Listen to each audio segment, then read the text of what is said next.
Biryani is unforgettable. This is the kind of food you crave and celebrate with a passion.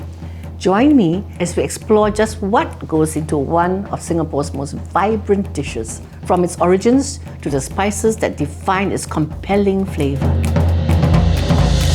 First, we're going to start with the chicken. I have 800 grams. I like breast. Most people like leg. I've actually weighed up already 50 grams of biryani powder. This is about 4 tablespoons of yogurt, half a teaspoon of turmeric, maybe 1 to 2 teaspoons of salt, 2 green chilies, which I'm going to cut. And then I have ginger, about 50 grams, and about 3 or 4 garlic. It's not how hard you pound, it's how many times you pound. So I mix it well. I'm going to cover with cling film, and it's going to marinate in the fridge overnight.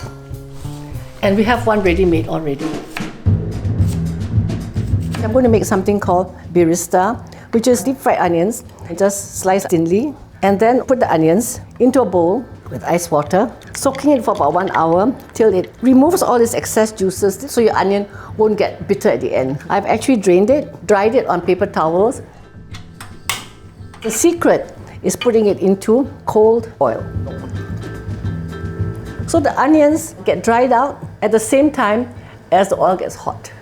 So it actually works very well.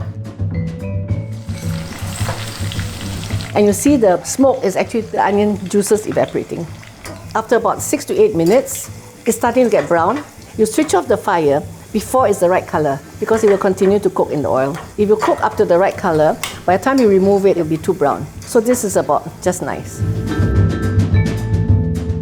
Basically for biryani, the most important for the biryani is the fried onions.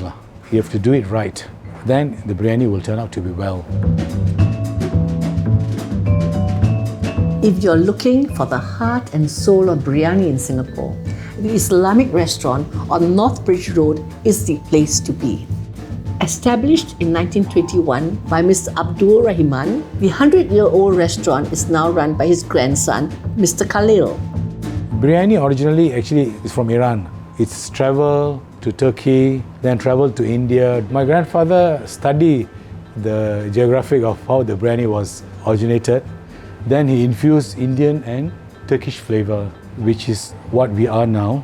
So that's the formula. It's actually a family secret. The chef will do about 85%. Actually, they know whatever the ingredients is.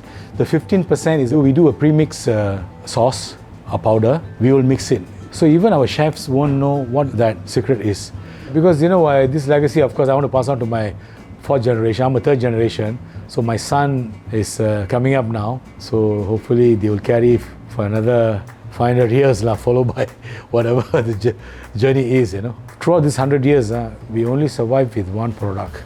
It's amazing, So our focus is there. We will never compromise on this quality. So other side dishes is there, but our focus is more on the biryani.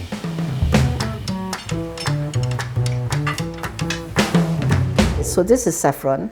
The aroma is amazing. It sort of wafts up. It's from a flower, the stamen. I've warmed milk, about 4 to 5 tablespoons, and I'm just going to infuse it as I prepare the rice. By the time all the rice is ready, the saffron is ready. This is lovely. I'm going to wash the rice in 3 changes of water. You just want to remove all the cloudy bits, and the fingers are actually the sieve. After this, I put the rice in here and I soak it for half an hour.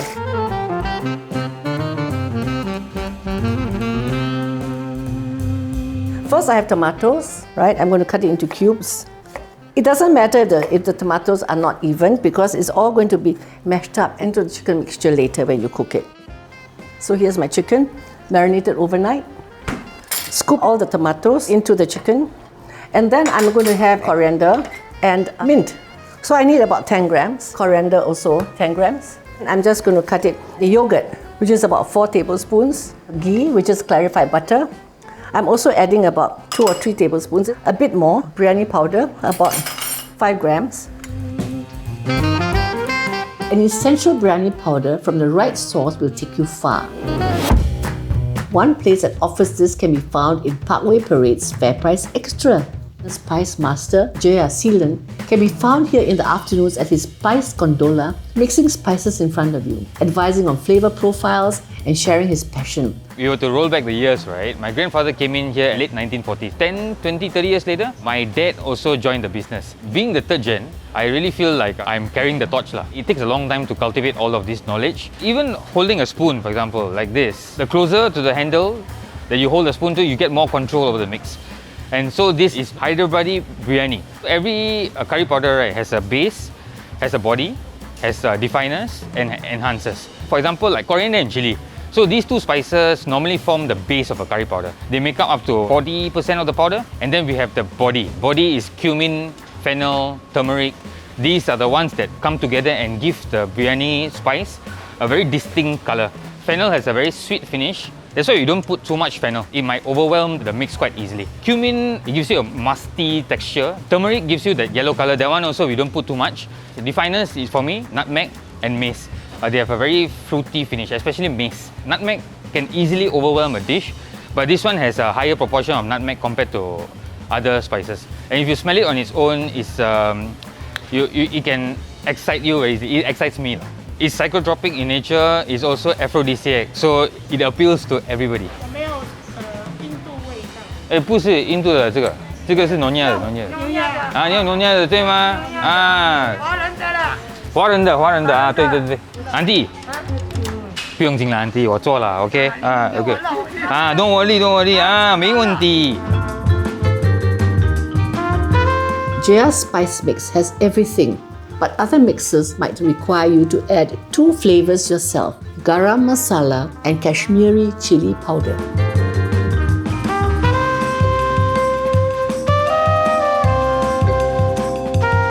Okay, I've got a large Chinese clay pot and I'm going to line it with some ghee so that it doesn't burn at the bottom.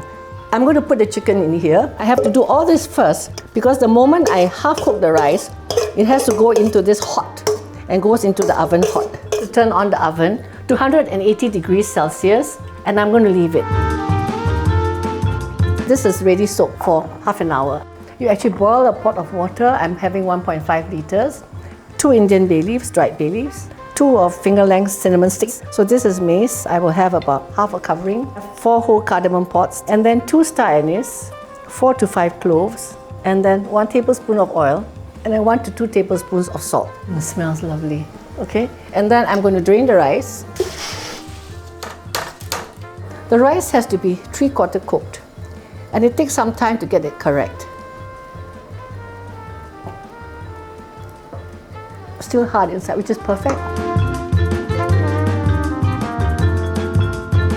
Okay, the rice goes immediately on top. 1/4 cup of the rice water into the rice. It helps it to get cooked all the way. And most important is my saffron. It's when the magic happens. And you just have to cover with foil.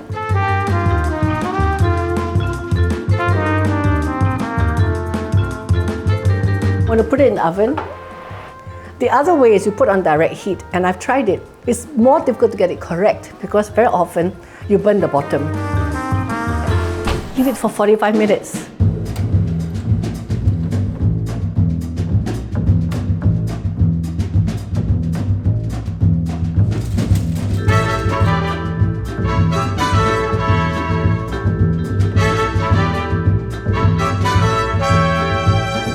The flavors, the aromas, the textures.